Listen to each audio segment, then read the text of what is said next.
Tatlong magkakapatid na vampir ang nagpasya na magkaroon ng kompetisyon para malaman kung sino sa kanila ang pinakamakapangyarihan. Ang unang kapatid ay ang pinakamalakas. Manood kayo, sabi niya, at lumipad ng halos 100 milya bawat oras. Pagkalipas ng 2 minuto, bumalik siya na may dugo sa kanyang bibig. Anong nangyari? Tanong ng kanyang mga kapatid. Nakikita niyo ba ang mansyon na yun? Oo, sagot nila. Pumunta ko roon at siniksik ang dugo ng bawat miyembro ng pamilya. Lahat sila ay wala na. Wow, sabi ng kanyang mga kapatid. Inaakala na namin yan dahil ikaw ang pinakamalakas. Ang pangalawang kapatid ang sumunod. Siya ang pinakamatanda, manood at matuto, mga bata, sabi niya, at lumipad ng mas mabilis, halos 150 milya bawat oras. Pagkalipas ng 5 minuto, bumalik siya na may dugo sa kanyang bibig at lehe. Anong nangyari? Tanong ng kanyang mga kapatid. Nakikita niyo ba ang baryo na yun? Oo, sagot nila. Pumunta ko roon at silipsip ko ang digo ng bawat tao sa buong baryo. Walang natirang buhay. Wow! Sabi ng kanyang mga kapatid na humahanga. Inaakala na namin yan dahil ikaw ang pinakamatanda at may pinakamaraming karanasan. Ang pangatlong kapatid ang pinakamabilis. Panuulin niyo ito at huwag niyong kipaikit kung ayaw niyong maiwan. Lumipad siya ng mas mabilis pa kaysa sa kanila, halos 200 milya bawat oras. Sa loob lamang ng 10 segundo, bumalik siya. Ang kanyang buong bibig, ilong at leeg ay pulong-pulo ng dugo. At pati harap ng kanyang damit ay may mansana. Anong nangyari? Tanong ng kanyang mga kapatid. Nakikita niyo ba ang giganting puno na yun? Oo, sagot nila.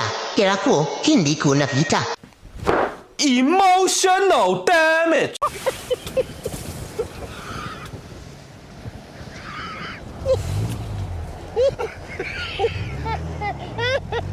Isang babae ang namatay at napunta sa langit. Pagdating niya sa tarangkahan ng langit, may anghel na naghihintay sa kanya. Anong kailangan kong gawin para makapasok? Tanong ng babae. Kailangan mo lang mag-spell ng isang salita, sagot ng anghel. Hindi naman para mahirap. Anong salita ang kailangan kong spell? Spell mo ang word na law. Labis na natuwa ang babae at agad niyang na-spell, L-O-V-E. Tuno mo ang anghel at binuksan ang tarangkahan. Lumipas ang maraming buwan at isang araw ay lumapit ang anghel sa babae. Pwede ba ikaw na muna ang magbantay ng tarangkahan na yun? Tanong ng anghel. Pwede naman, sagot ng babae at pamwesto siya sa tarangkahan. Habang naroon siya, lumapit ang isang lalaki, ang kanyang asawa. Po, mahal ko, anong nangyari sa iyo at nandito ka na agad? Tanong ng babae. Mahal, talagang nawasak ako nung nawala ka. Nalugmok ako sa matinding depresyon na hindi matalo-talo. Noong nasa aksidente ka, hindi ako makatulog, hindi makakain.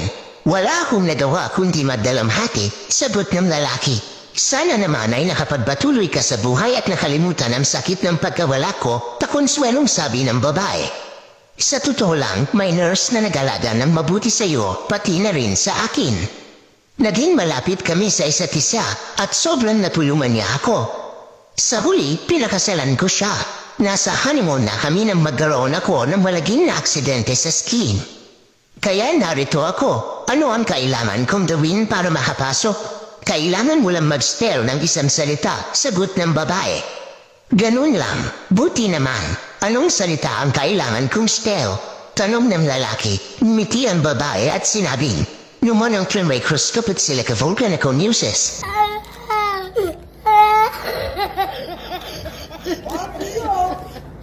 Isang lalaki ang nag-apply ng trabaho sa City Hall. Habang tinitignan ng interviewer ang kanyang resume, ay bigla itong nagtanong.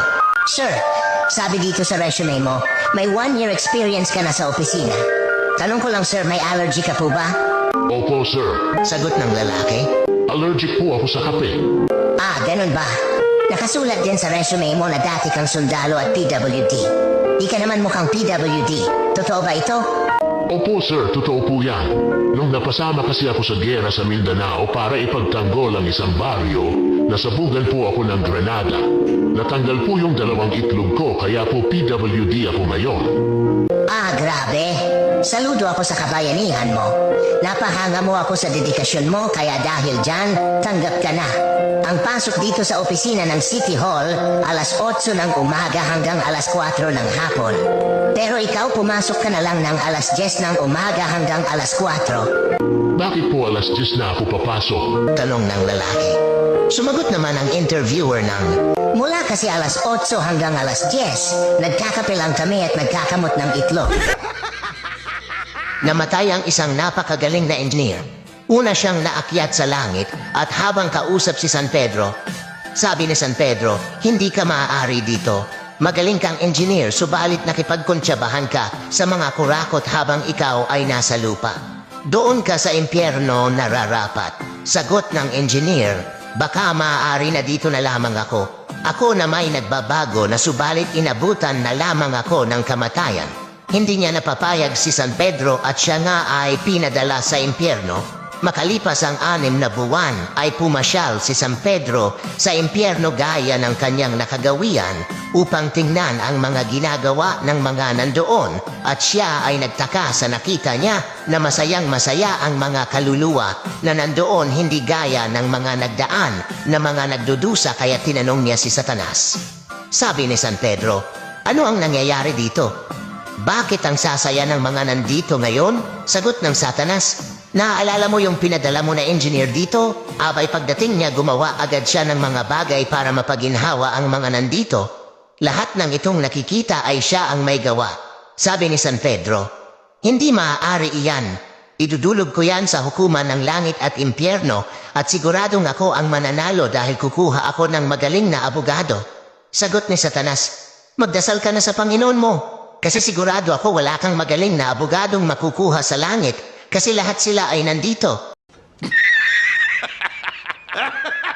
Isang gabi, pasado alas 12 ng hating gabi, pauwi na ako galing sa pamamasada ng habal-habal. Pagod na pagod at antok na ako, kaya minadali ko na ang biyahe. Bago ako dumaan sa sementeryo, may pumara sa akin, isang matandang babae. Umiling siya kung pwede raw siya makisakay pa uwi kasi wala na raw siyang masakyan. Sa isip ko, sayang din ang dagdag kita, kaya pumayag ako at binilisan ko ang takbo. Habang nasa biyahe, hindi pa kami nakakalayo, bigla kong napansin na parang gumaan ang motor ko. Tiningnan ko ang side mirror at halos manigas ako sa takot. Wala na ang matanda sa likod ko. Kinilabutan ako ng sobra. Pinilit ko na lang bilisan ang takbo hanggang sa makauwi ako. Pero hindi ko maalis sa isip ko ang nangyari. Pagkalipas ng 1 linggo, sa parehong oras at lugar, may pumara ulit. Isa na namang matandang babae, sinasabi niyang wala na raw siyang masakyan pa uwi. Nagdalawang isip ako pero sinakay ko pa rin siya. Habang tumatakbo kami, bigla kong naalala yung nangyari noong nakaraan. Nagsimula akong kabahan ng sobra. Minadali ko ulit ang takbo, sana'y matapos na ang biyahe. Walang ano-ano, bigla niyang hinawakan ang braso ko. Ang kamay niya malamig, nanginginig pa. Napapitlag ako, pero bago pa ako makabawi, bumulong siya sa akin.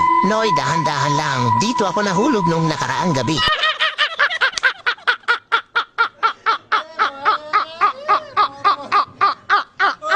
Isang babae ang laging nag-cheat sa kanyang asawa. Isang araw habang may kasama siyang lalaki sa kwarto, ay biglang kumuwi ang asawa nitong lasing na lasing. Andiyan ang asawa ko. Bilisan mo, magtago ka. Sambit ng babae habang natataranta. Pagbaba mo sa sala, may 2 estatwa doon na nakatayo. Tayo ka lang doon na parang estatwa para di tayo mahuli. Bumaba nga ang kalaguyo nito at tumabi sa mga estatwa. Pagpasok ng asawa niyang lasing, ay biglang may napansin ito.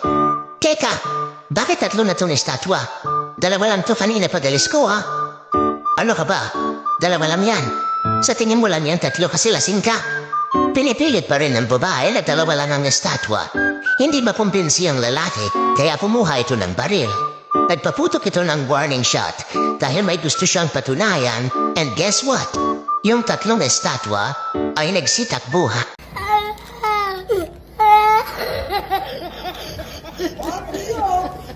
Bumili ang isang tatay ng lie detector robot na nananapak kapag nagsisinungaling ka.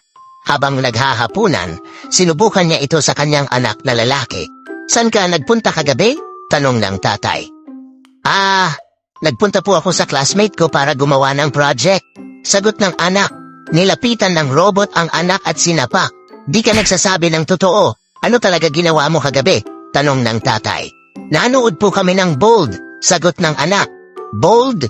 Noong kapanahunan ko, wala akong kahilig-hilig dyan. Puros pag-aaral lang ang inaatupag ko, wika ng tatay.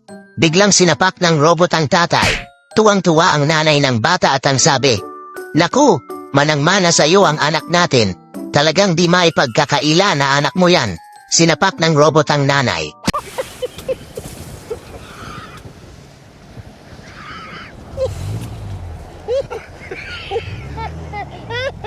Subscribe to Lauren's social media now, or I will weather modify your area so you will have flood for a week or so. Or my name is not Donald Trump.